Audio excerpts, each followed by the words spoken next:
Hi, it's Chris with Implied Music. I just posted my 700th video. It's a testament to what mule-headed stubbornness can achieve. I'm really grateful to everyone who subscribes and those of you who are following along as we sort of pursue this idea of excellence and individual musical achievement. You know, I really do believe that everyone's got a little something, as that song says. Everyone's got their something. Everyone's got their something.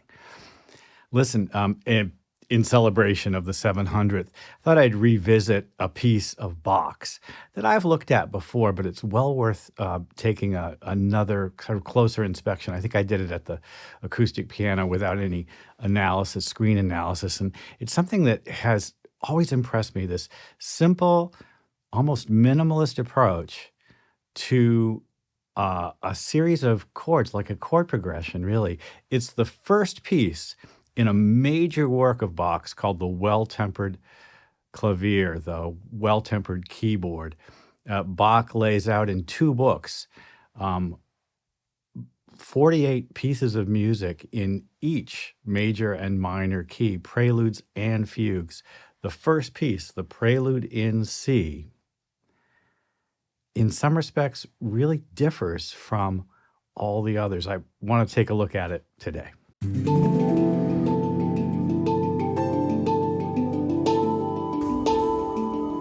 I'm using the SM7B today instead of the shotgun mic for some reason. It's just kind of a test. We'll see how all this goes. Listen, I'm just going to cut right to the screen. Here's the sheet music for it, and this is kind of crappy, but it's well worth looking at. This first measure here sets up the instrumental form, the pattern of how to play the notes in the chord that the entire piece follows. Listen to this first measure.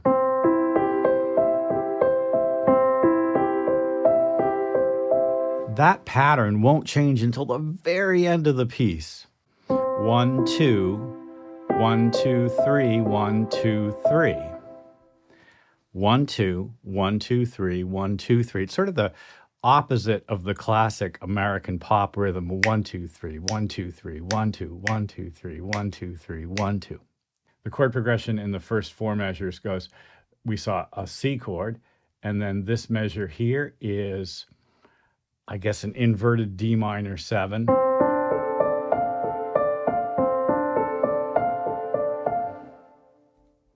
This measure, an inverted G7.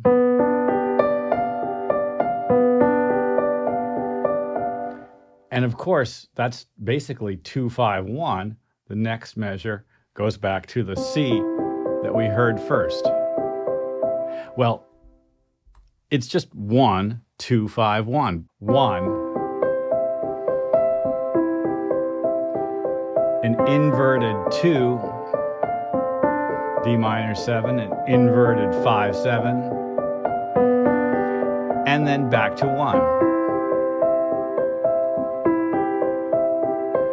What's the next most reasonable thing? Well, Bach knows it's the relative minor, A minor, and it's an inverted version of it. D7, there's the F sharp. And of course, D7 is the 5 of G. It's an inverted G. And then Bach gives us this surprising minor second in the bass. This is C major 7, A minor 7, and D7, well, I'll tell you, it's just more G. And of course it resolves to G. Basically, what Bach has said is 2-5-1 in C, and then an excursion to the key signature of the 5 of G. This next measure here, if you look at it as it's notated, is an obvious, like, excursion. It's a diminished chord. G, B flat, E, G, and then C sharp. It's a fully diminished seventh chord. Those act as pivot chords, and it's taking us to someplace really new. In fact, the next series of chords is pretty striking. So here's our G. We just landed here. And then the fully diminished seventh, It's actually acting like an A7 to this version of D minor. But that doesn't last either, because now we have a diminished chord again, which is acting like a G7 to this version of C major. And I'll tell you what, that C major goes to a beautiful version of F major 7. Again, you see the minor second in the bass. It's just like the C major 7 that we heard earlier. So the next thing that happens, F major 7, D minor 7. It sounds like we're heading for G, doesn't it? I really feel like we are. Let's turn the page. F, D minor 7, just by changing the D. And then a real big old G7. There's the G in the bass. And of course, G is the 5 of C. And this shape right here is exactly the same shape that we began the piece with up here. We've basically traveled down an octave on the keyboard.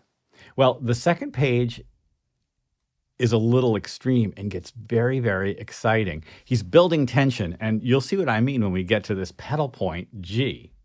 So we just closed off our first half with this moment right here. And that C doesn't rest. It becomes C7. Let's go on from here. See the B flat hanging out in the chord there? C7, which is the 5 of F, but it doesn't last. F becomes F sharp diminished. Then we have this wacky A flat diminished sound with like scale degrees jammed into each other. So cool. And now we're into this long section where the G pedal tone persists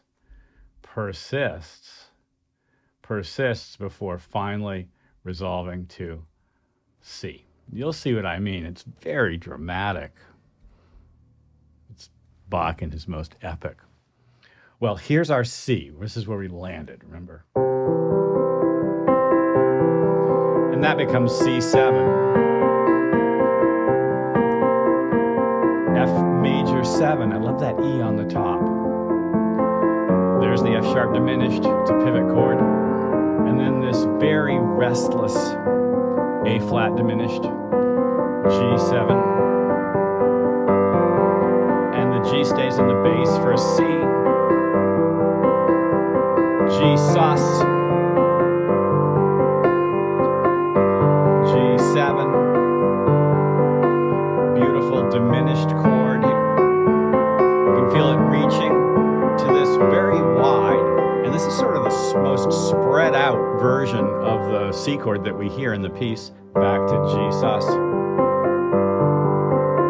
G7, which is the 5 of C. And the next thing that happens is not regular old C, but C7. C7 again, because we're not really releasing yet. This C7 gives way to an F arpeggio. You can see the pattern finally breaks, and then it closes off with a C. So let's finish off from this G business here and just hear the end of it. Bach at his finest. So here's our G. And then octave, and then F, and then I love this, C and B, I'm sorry, G and B, yeah, C and B.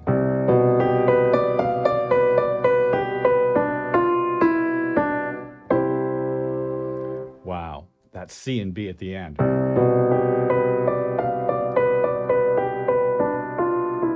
Hear the B wanting to go up to C, and it does. In a sense, what Bach has done is say, you know what, it's really all about the chord voicings. The standard progressions apply, 2, 5, 1 in a bunch of different keys, diminished chords as pivot chords. Voicing is everything in this piece, and it's well worth looking closely at it just to kind of take in the, I guess I would say, the intelligence, the musical sophistication. Only a really well worked out arrangement can be so minimal.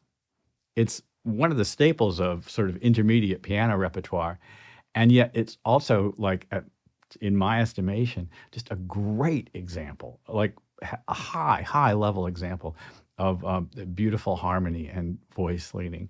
Bach's Prelude in C from Book One of the Well-Tempered Clavier. It's the very first piece in the book, and you can feel Bach throwing down is how I look at it. Hey, I hope this has been useful. Like and subscribe, ding the bell. You'll be notified when I do my videos, and I'll see you next time.